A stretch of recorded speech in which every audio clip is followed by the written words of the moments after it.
اگلا عقیدہ یہ کہ رسول اللہ صلی اللہ علیہ وسلم کی بیٹیوں کی تعداد ایک نہیں ہے، 4 ہے۔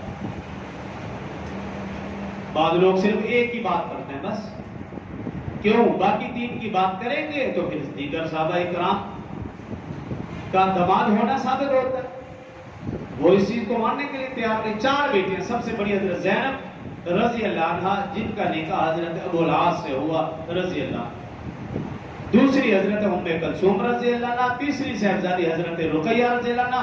ان دونوں کا نکاح یکے بعد دیگرے خلیفہ سوم حضرت عثمان غنی رضی اللہ عنہ سے ہوا، جس کی وجہ سے آپ کو ذوالنورین دوہرے دماد رسول کہا جاتا ہے۔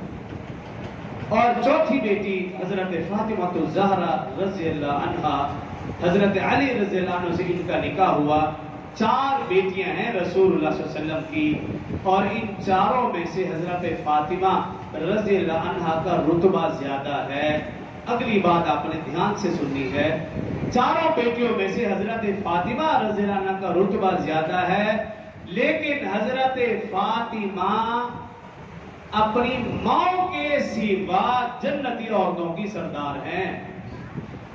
اپنی ماں کے سوا رسول اللہ صلی اللہ علیہ وسلم کی جو ازواج ہیں وہ حضرت فاطمہ کی کیا لگی؟